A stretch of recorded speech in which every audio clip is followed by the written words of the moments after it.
sounds like a stupid question. Probably is, because, yeah, go ahead. Skilled managers equals high morale, which equals all that cool stuff that you cannot pay for and you can't punish for. When you close off that feedback channel, you are not going to be able to hear the truth. In the first microseconds, your brain can't tell the difference between physical danger and what we call social danger. I'm pissed off at you. Me, specifically? Well, just because you're my boss and all. Employees tend to get promoted until they reach their level of incompetence. Go forward and don't suck. Testing, 1, 2, 3. Testing, 1, 2, 3. Hey, everybody. Welcome back to another episode of the Managing with Mind and Heart podcast. I am one of your co-hosts, Ethan Nash. It's just me today, folks. Welcome to one of our Minisodes, where we spend 10, 15, if you're lucky, maybe 20 minutes, just kind of riffing on a topic related to management. And today, I want to revisit a topic that we've definitely discussed on this podcast before: listening so other people feel heard and respected. Now, okay, before you shut this episode off, hear me out. The research demonstrates that about 30% of the population already has really good listening skills. Like they kind of just do that naturally based on who they are. That's 30% of the population. Now, my experience is that 80% of the population thinks they're within that 30%. So you don't know what you don't know. And so see what you can learn today. Maybe you're thinking, I don't need to hear another episode or podcast on how to listen well, right? You may already be a really good listener. That's great. But listening is one of those skills that if we get excellent at it, it has an outsized effect on our relationships in the workplace, with those we manage, with our colleagues, and in our personal lives, with our friends, our family, etc., etc. So although you may be really good at listening already, we can always use a little bit of a refresher to fine-tune and tweak our practice of listening well. So as we've talked about in other episodes, adaptive skills are the most important skills for life. And listening is one of those adaptive skills. Adaptive skills, real briefly, are closely related to emotional IQ. Emotional IQ, one of the definitions is the ability to identify one's own and others' emotions and then make good choices based on that information. So, adaptive skills are those good choices you make based off that information. They're the most important skills for life, and listening, again, is one of those skills. Now, anytime we're looking to improve, to grow in one of our adaptive skills, we need to do two things simultaneously. We need to work on the behaviors of that adaptive skill, which we call the external piece, and we need to work on the mind and heart piece of that adaptive skill, the internal work. These are mindsets, thought exercises that help you reshape how you view and see this skill in general. Now, if I'm working on the behaviors, I need to do a few things. I need to break the skill down into its component behavioral parts so I know what to practice. I also need to practice those behaviors over and over again. It takes practice. That's how neuroplasticity happens. And third, on the behavioral side of improving in adaptive skills, is you got to give yourself a whole lot of self-compassion, right? Because you're not going to be great at it. You're not going to be perfect at it. You're going to mess it up. And so the more we can forgive ourselves and accept that we have faults and failures as we try to grow in this adaptive skill, the easier it is to wrap our head around this skill and get into a growth mindset. So that's the external piece of growing in an adaptive skill. For the internal part, the mind and heart piece, for each adaptive skills you want to improve, you find the mindset, the attitude, the internal work that supports that skill. If I'm improving in an adaptive skill, say working on listening so people feel heard, cared about, and respected, I'm going to work on those behavioral pieces. I'm going to break those skills down into its behavioral part and practice them over and over again. And I'm going to work on some mindsets and internal work at the same time. Okay, taking a step back to start with. Why is it so important that as a leader or as a team member or as a friend, a family member, etc., we practice healthy listening skills? Because listening well feels like caring. They actually did this cool study, I think it was at Cambridge University, where essentially they had a control group and an experimental group. And in both groups, they had adults have one-on-one conversations with teenagers. In the control group, these adults just had regular conversations about regular life things with the teenagers. The adults weren't coached on any best practice listening skills. In the experimental group, same content of the conversations as the other group, but these adults were coached on best practice listening skills, active listening skills. Now, the control group, when the teenagers reported out later, they said, nothing eventful about this conversation, just a normal conversation.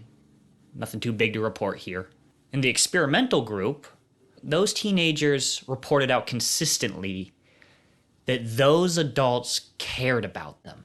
The bottom line here, folks, is that to be effective with people, which means to be effective in your job, you have to have listening skills. So, let's start with the external work of this adaptive skill. What are the behaviors in which I would engage in, right? Things that can be heard and seen by the other person. What are these behaviors that would allow me to show up as someone that cares and respects the other person? Number one, be aware of your body language.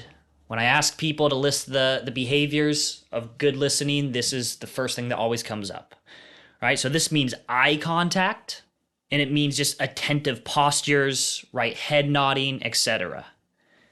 Now, of course, all of these can be overdone. Like if you're just sitting there staring at me without breaking eye contact, I might think you're a psychopath. But generally, show some eye contact. Now, keep in mind, there's always cultural differences here. You got to have some situational awareness. Now, attentive postures, yeah, the head nodding, that can be overdone too. Like we don't need a bobblehead. But just a well-placed head nod shows that I'm tracking what you're saying. I'm not necessarily agreeing with what you're saying. That's not the point. But I'm at least tracking what you're saying. All right? So these are all physical. Another behavioral component, shutting up. And I mean that kindly. Like don't completely shut up in the conversation. Like I don't need a mime. But here's the thing. Studies have demonstrated that when I'm in a conversation with you and the first time you interrupt me, kind of just flag that as a one-off, no big deal. The second time you interrupt me in that same conversation, a red flag comes up. It's like, okay, something's wrong here. The third time you interrupt me in that same conversation, it shows up as an aggression. It's like, oh, okay, I get it. They think they're better than me. So just don't interrupt. And part of this is just watch your airtime in that conversation as well, right? Don't take too much airtime between the two of you. The third behavioral piece here is paraphrasing. Now again, this can be overdone. If I'm at lunch and I say, wow, this is a really good burger, and you are like, wow, so you're saying that's a really good burger. That's going to be a little bit annoying, but I think you get it. Paraphrasing is something like, hey, so what you're saying is you need more of this, or you need less of that. Paraphrasing shows them you're paying attention. It's the art of restating to reflect understanding and or check for meaning. Right? This is a good opportunity for you to say, so if this is what I'm hearing, this is what you're saying. And that gives them the opportunity to say, well, that's not quite right, and now you're on the same page. How about number 4? Ask questions throughout the conversation. Now, we all have that one friend, and we talk about them the whole time. Why? Because they don't ask you any questions. You do all the question asking just to make sure the conversation isn't too awkward throughout. How about this one? Avoid distractions. I think this is obvious, but we all need to remember this in the age of iWatches and cell phones. Those dang cell phones. Just paying attention, like not watching the screen behind them at a restaurant, checking your phone, etc., etc. Another one is empathetic reflection. Now, this is the cool part. This is where you say something like, wow, that must have been really cool for you. Or, hey, I'm sorry, that must have really sucked. You see, with paraphrasing, you're tracking the content of the conversation. Here, with empathetic reflection, I'm tracking what they are experiencing in showing that to them. Because, hey, when you're talking to someone who wants to be heard, all they're looking for is a little bit of empathy. Next, don't make it all about you, or at least mostly about you. Oh, I remember when that happened to me. Oh, let me tell you a story about that. Oh, I got a story kind of like yours, but it's better, and so let me share that with you. All right, when you're constantly turning the conversation so it's now about you, the other person tends to not feel very heard in that conversation. Additionally, don't be a chronic fixer.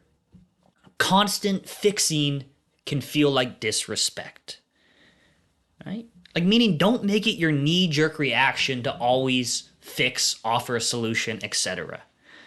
Right? I'm not saying to never try to help them find a solution, right? It's not wrong to offer an answer. I just suggest that when you do have something that you think would help, you ask permission for that. Hey, you know what? I think I have something that could be useful for you here. Do you mind if I share that with you? Now, a whole lot of asking for permission to fix is still going to show up as you trying to be a chronic fixer.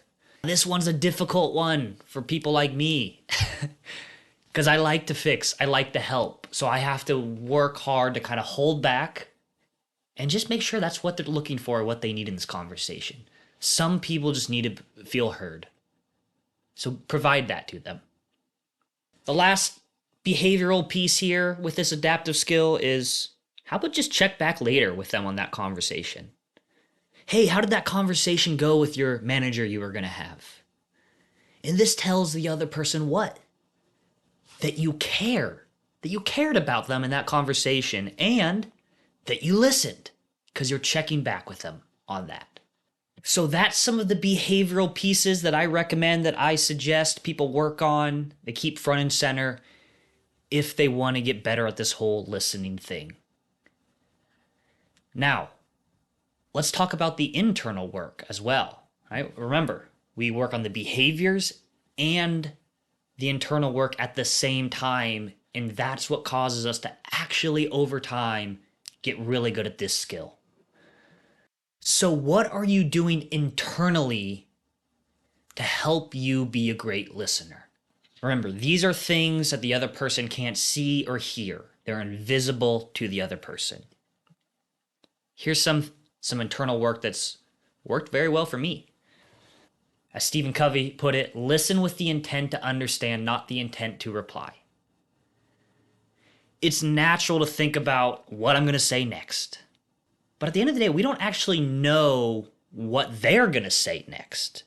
And so if I can approach the conversation with the mindset that I don't actually need to respond in a certain way, if I can take the pressure off myself that I have to respond the right way, this actually frees me up to listen better.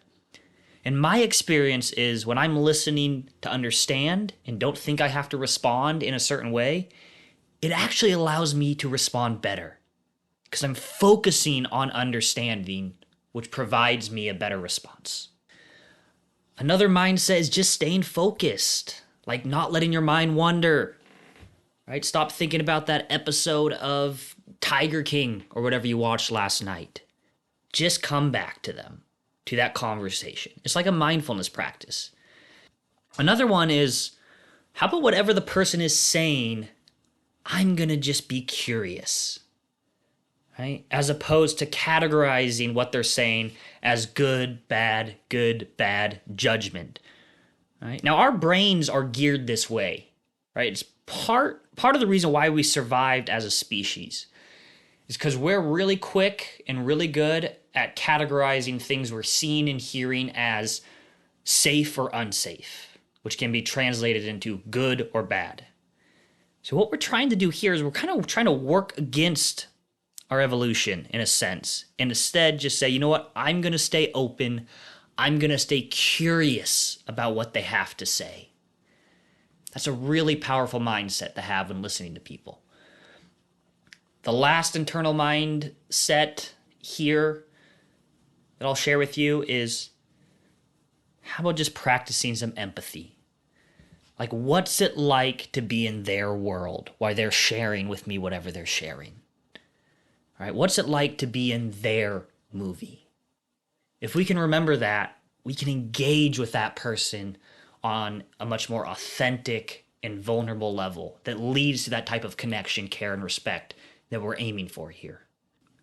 If you practice this stuff, I promise every one of you listening can become a better listener. By the way, I always like to give the caveat that, hey, this doesn't mean you have to listen to somebody if you really can't listen right now. Right? It's fine to say, hey, now is not a good time. Could we have this conversation later? What I'm suggesting here is that when you choose to listen to somebody, you're doing it the right way, the healthy way. And can you listen to somebody respectfully that you don't respect? Of course. You probably wouldn't have a job if you didn't do that. At the end of the day, everybody deserves the care and respect, and we can provide that to them with these listening skills. So now I'm going to close this episode out by giving you some homework. And the homework is this. Practice these skills. Practice these skills of active listening. Practice these mindsets. Today, tomorrow, this week, you're going to have lots of opportunity. Again, you may already be really good at listening and you know you're really good at listening. You may be bad at listening and you know you're bad at listening. You may think you're really good at listening, but you're really bad at listening. Either way, we can all practice and improve at this stuff. Well, there you have it. Go forth and listen well and respectfully. By the way, folks, if you would like to just get more of our content, our management concepts, ideas, tools, I encourage you to sign up for our newsletter. It's just a monthly newsletter, and basically it's every month we provide an article on a skill or behavior that managers can practice to really up their game, build morale on their teams, build engagement on their teams. So sign up for that newsletter. You can do so by texting the word leading to the number 66866. That's leading to 66866. Lastly, if you are a leader in an organization and you get a lot out of this podcast or some of our other content and material, you might just be interested in our cornerstone leadership development program called Managing with Mind and Heart. This is something that we offer to the general public online, usually a couple times a year, but it's also something that we bring in-house to organizations across the country.